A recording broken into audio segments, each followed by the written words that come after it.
guys, it's Lindsay. Welcome back to The Wandering Reader. Today I'm going to be showing you all of the stuff that I currently have out from the library.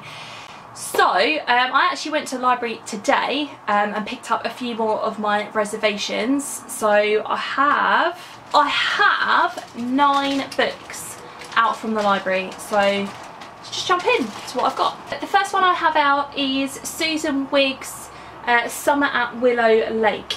This is a romance novel, and I watched a video from Sarah over at Not Just Romance Novels from a couple of years ago, maybe it was from the last year, and she did like a beginner's guide to romance, like how to get into the romance genre, like that sort of thing, which I watched last weekend, and so I reserved a couple of things, and she talked about Susan Wiggs as a good romance author, so I had a little look at what she had available from the library. So this one says on the back, Olivia Bellamy has traded her trendy Manhattan life for a summer renovating her family's crumbling holiday resort. Tempted by the hazy, nostalgic memories of summers past, childhood innocence and the romance and rivalries of her teens, is the perfect place to flee after her broken engagement. But what began as an escape may just be a new beginning. As Olivia uncovers secrets buried thick with dust, one by one her family return, their lives as frayed as the edges as a resort. Her father and the mystery woman in the tatty black and white photograph, Uncle John, who's trying to be a father again to his teenage kids, Connor Davis, the first love she never forgot. Laughter is ringing around Willow Lake once more. This could be Olivia's summer of a lifetime. So yeah, I think this is the start of a series. It's quite big. I wasn't expecting it to be quite so chunky. So this is over 500 pages. What is it? 534 pages.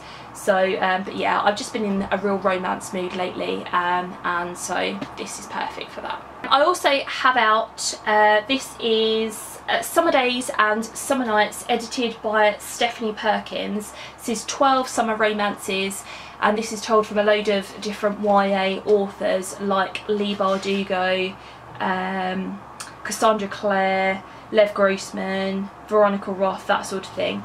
I had this out from the library about a month ago, and then somebody put a hold on it, and in fact I picked this up today and it's got another hold on it, so I'm going to have to make sure I finish this off. And I read the first, what did I read? The first 5 stories, I think. Maybe the first 4, something like that. So I was in the middle of it, and then I had to take it back because somebody had a hold on it, so I requested it again, and I basically want to read the other stories.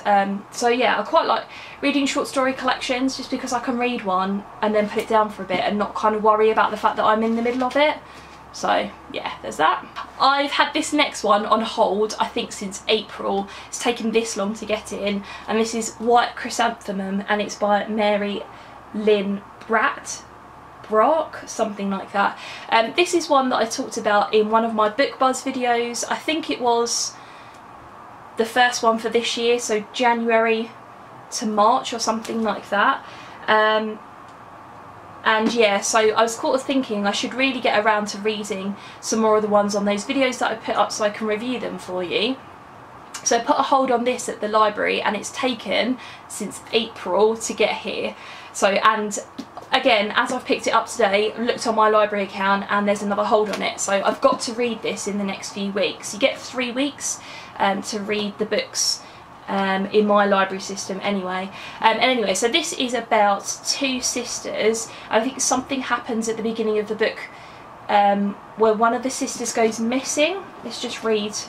Yeah, Hannah and her little sister Emmy are part of an island community of Haein-Yeo, women who make their living from diving deep into the sea off the southernmost tip of Korea.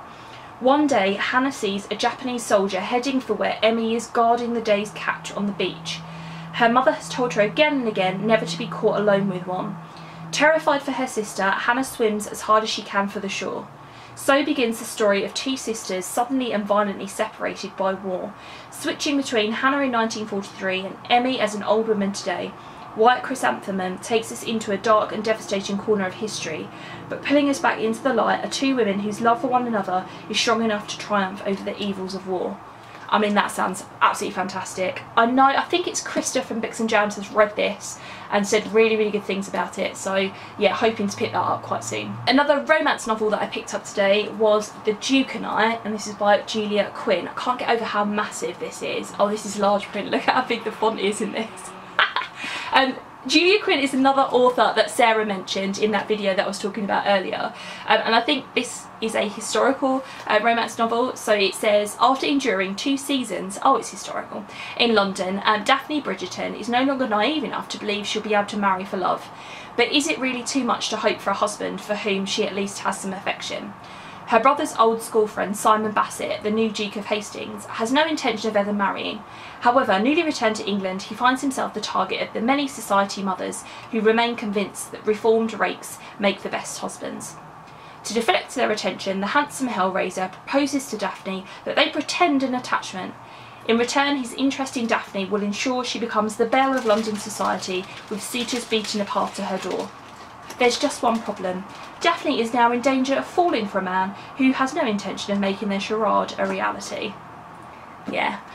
I don't think I've ever read a historical romance. Don't know how I'm going to feel about it, but I'm willing to give it a go.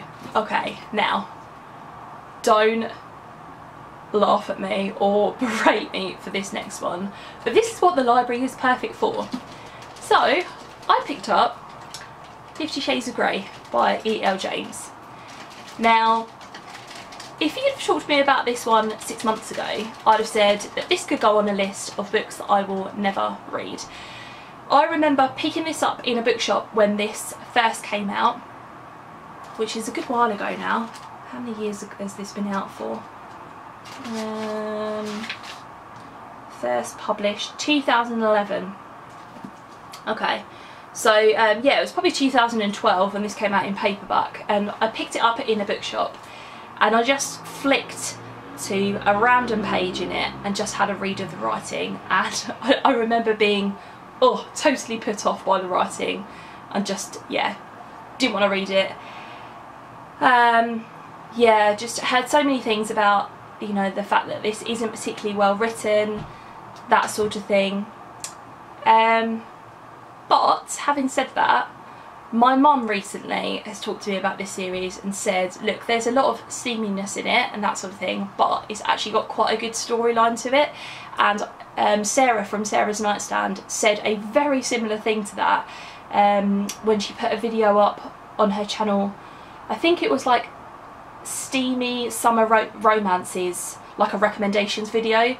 I think that was last week, and she talked about this series again. So I got it from the library. I didn't want to buy it, obviously.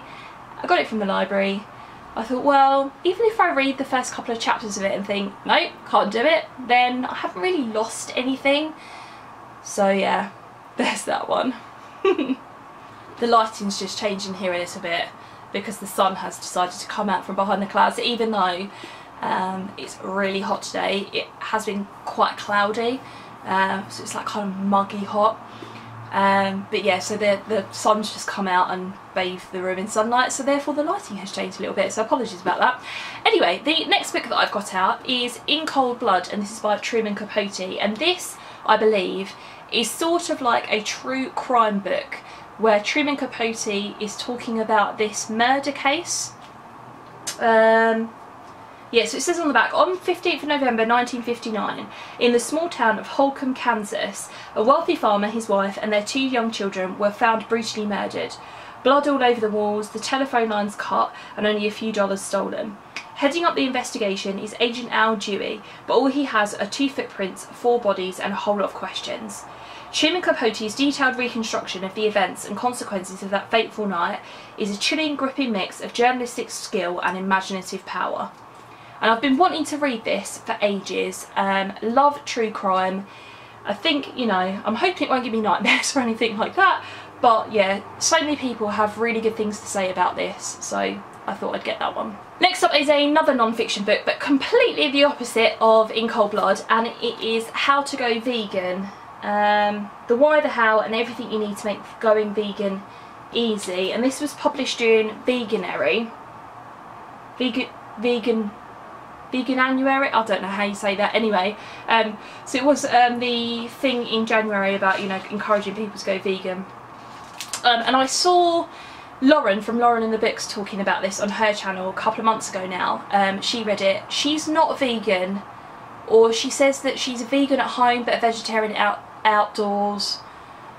Anyway, I'm not vegan either, neither am I vegetarian. I have been thinking about leaning more towards going vegetarian, just because I don't really like eating meat that much.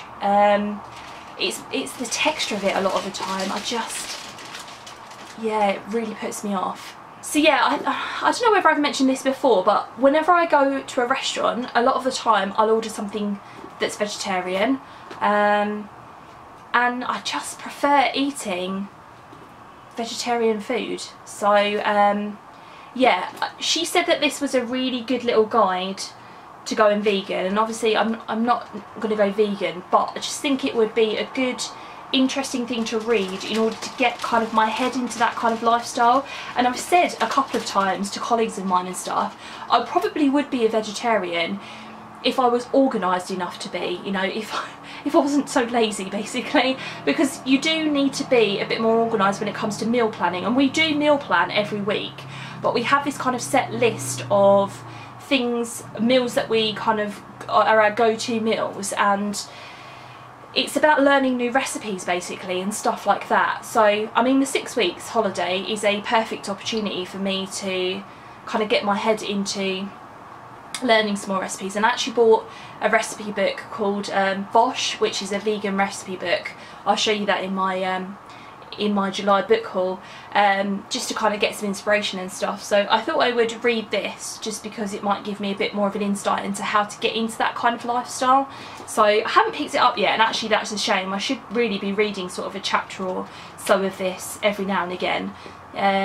So yeah, now that I'm showing it to you, I'll put it on my currently reading pile. 2 more to show you. The first of those is The Golden House, and this is by Salman Rushdie. And this is another one that I showed in a new Book Buzz video. Again, I think it might have been the earliest one this year. This is Salman Rushdie's newest book. He hasn't published something for quite a while, and the premise of this sounds really fascinating. So it says, when powerful real estate tycoon Nero Golden immigrates to the States under mysterious circumstances, he and his 3 adult children assume new identities and move into a grand mansion in downtown Manhattan. Arriving shortly after the inauguration of Barack Obama, Nero and his sons, each extraordinary in his own right, quickly establish themselves at the apex of New York society.